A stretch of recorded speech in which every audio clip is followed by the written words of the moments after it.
Con esta palabra finalizaba el doctor Musso el cuarto video. Sin una realidad neurológica no puede haber una realidad psíquica.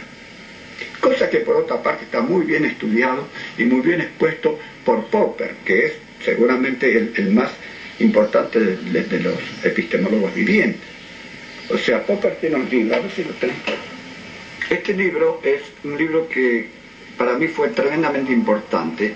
Es de Popper y otro es Eccles, que es un gran neurofisiólogo que ha sido premiado por el premio Nobel por sus investigaciones sobre la estructura columnar del sistema nervioso. Veamos el título.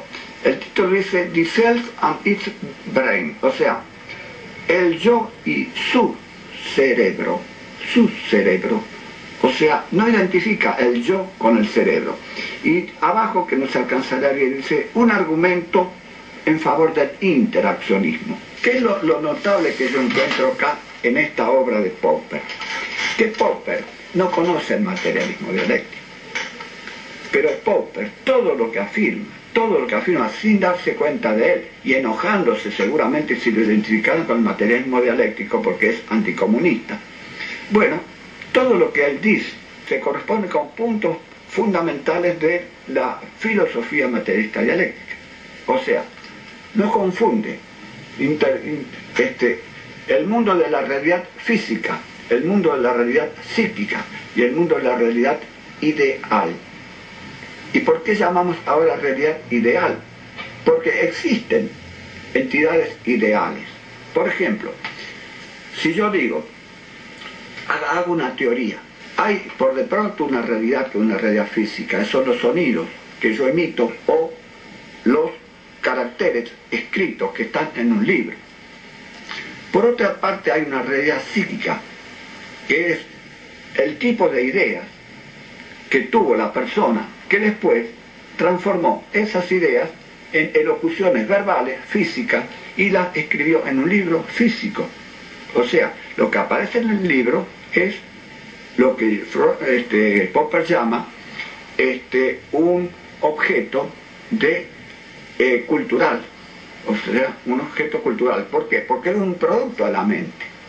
Pero esto que aparece acá como un escrito es un objeto de nivel físico-psíquico, porque fue producido por la mente, pero está ahora representado en forma no mental, porque no es una idea que yo me acuerdo, ahora está dicha en el libro.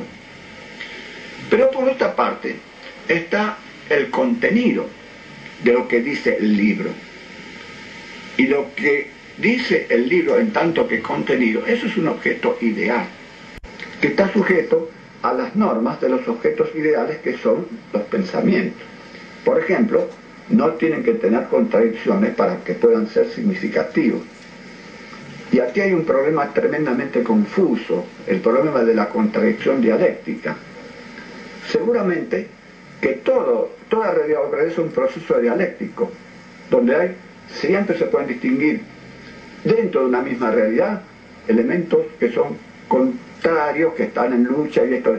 Pero en el argumento no puede haber contradicción, salvo que si existe la contradicción haya que corregirla.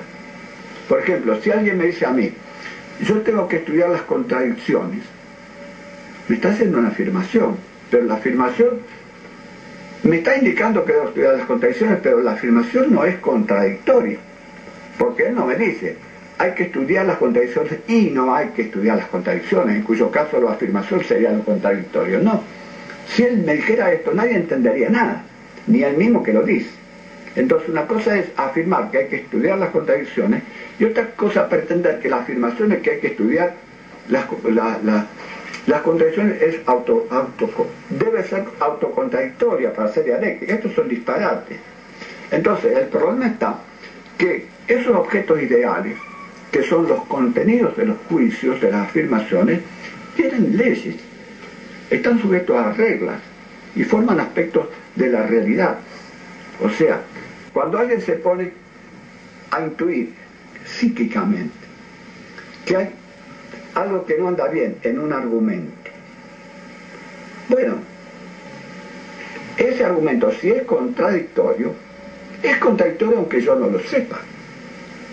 Yo voy a poder descubrir esa contradicción en ese conjunto de elementos ideales, que son las distintas afirmaciones del discurso.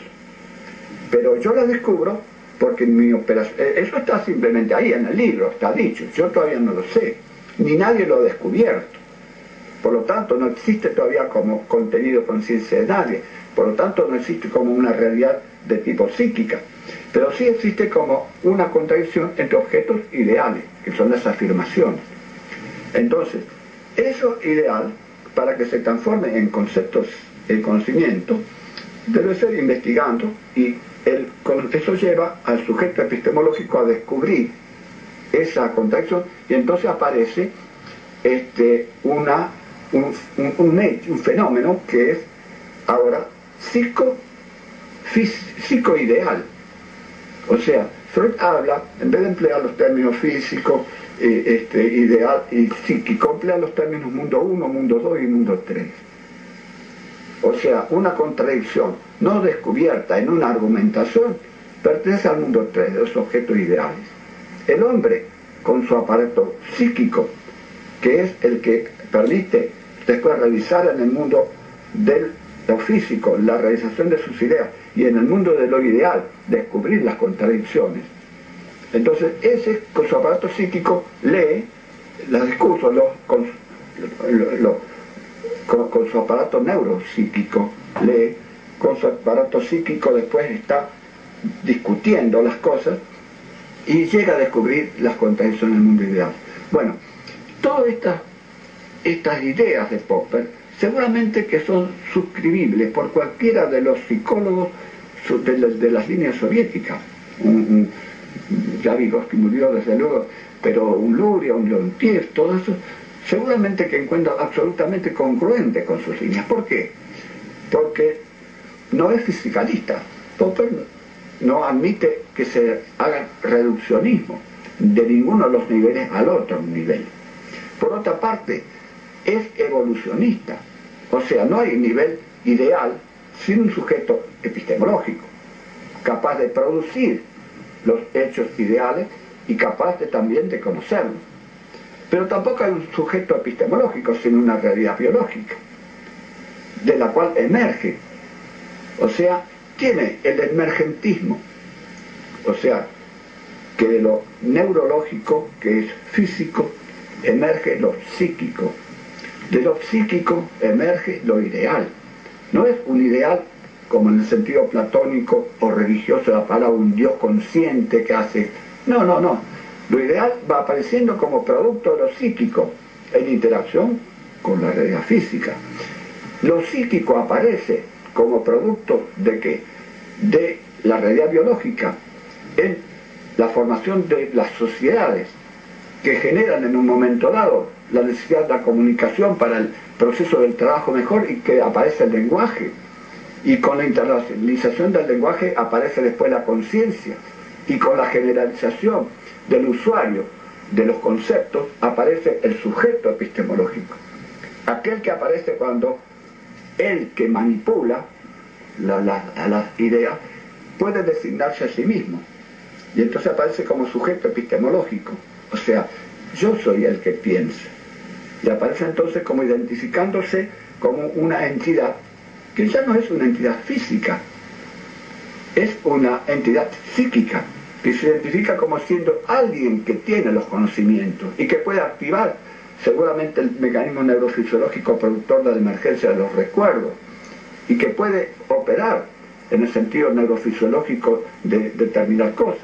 Entonces, esta obra de Popper a mí me parece tremendamente importante para fundamentar aquello que yo decía que era lo que me motivó a mí a interesarme por la psicología.